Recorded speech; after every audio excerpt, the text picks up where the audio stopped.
You have the right to protest in America. Let me say that again.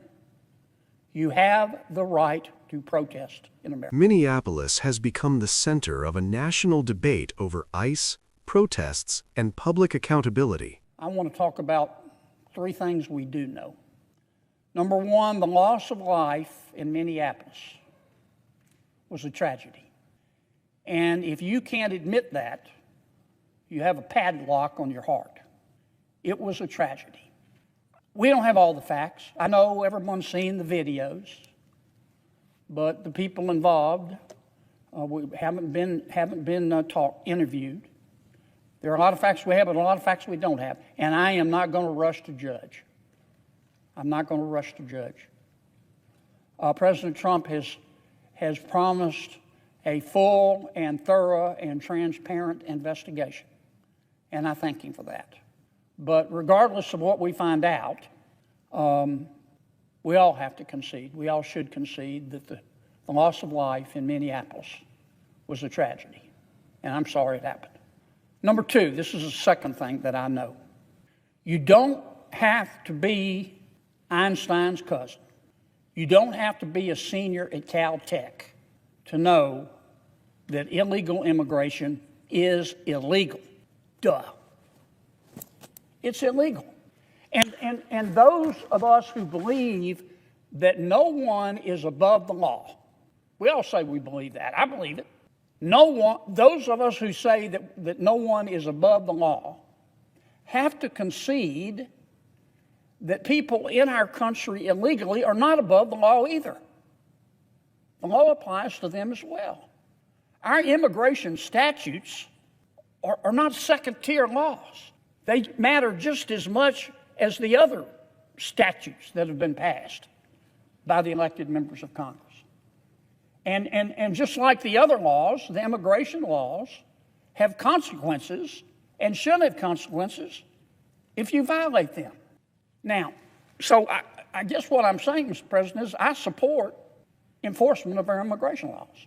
Now, how you enforce those laws matters.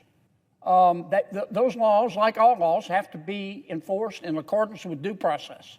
Those immigration statutes, like all laws, have to be enforced in accordance with equal protection. Those laws have to be enforced in accordance with a well-known Supreme Court case, 1968, called Terry v. Ohio, which sets forth the standards. Reasonable suspicion is the standard chosen by the Supreme Court, by which someone can be stopped and questioned when a law enforcement official doesn't have probable cause. Terry v. Ohio has to be followed. So number one, illegal immigration is illegal. We should enforce our immigration laws, but how we enforce them matters. Third and final point, you have the right to protest in America. Let me say that again. You have the right to protest in America. You do not have the right to protest violently. And in fact, violence, as you protest, undermines the morality of the thing that you're protesting over. Let me say that again. Violence, if you choose violence when you protest, that undermines the morality of the movement that you say your movement is based upon. You know who else understood that? Dr. King. King understood it. Gandhi understood it. Mandela understood it. Violently protesting, not protesting, but violently protesting undermines the morality that you say your cause is built upon. It's also dangerous. It's dangerous and it's stupid. It's 12-piece bucket of stupid. Because when you protest violently, when you interfere with a cop or an ICE officer, it's not going to end well. It's not. Under the best of circumstances, these officers are trying to enforce federal law.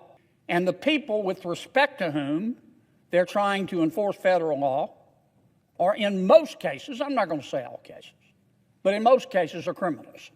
Not criminals because they're here illegally, though that too is a violation of our law, but criminals because they have violated other laws, in many cases felonies. And those ICE officials, those cops are scared. They're scared. They're dealing with someone who could be armed, someone who could be dangerous. So you've got a powder keg. And when protesters choose to protest violently and harass those ICE officials and blow whistles in their ears and block their way and spit in their faces and curse them and curse their children, they're giving off sparks in a powder keg. And it's not going to end well in many cases. And the truth of the matter is, it's been my experience in life, most, I'm not going to say all, most cops will leave you alone unless you do illegal stuff. So, as we go forward in America and try to enforce our laws in conformity with the United States Constitution, as we go forward together in America, and while we're respecting people's constitutional rights, we respect our law enforcement officials who are doing a very difficult job. As we go forward in America today, as the President has promised, to have a full and fair and transparent investigation of the tragic loss of life in Minneapolis, I hope we can keep those three things that I think all of us can agree upon in mind. I'm sorry we're at this point, but I believe that our future can be better than our present, and certainly than our past. Thank you. What we're really seeing in moments like this is not just a debate about one city or one incident. It's a reflection of deeper tensions in how laws are enforced and how people experience those laws differently across communities. When tragedy happens, there is always a call for answers, and that's important. But it also matters how those answers are pursued, and whether the process is transparent, fair, and grounded in facts rather than assumptions. At the same time, immigration enforcement is not just a legal issue. It's also a human one, shaped by policy choices, due process, and the broader question of how a system treats people inside it. And when communities feel unheard or consistently on the edge of those systems, frustration builds in ways that sometimes spill into public protest. But protest itself is a protected democratic right. And history shows that peaceful civic pressure has often been the engine of change. The challenge is making sure that accountability, safety, and constitutional rights can all exist together without undermining each other. If there's one takeaway, it's this. Understanding grows when we slow down, look at the full context, and separate emotion from evidence, because that's how real solutions start.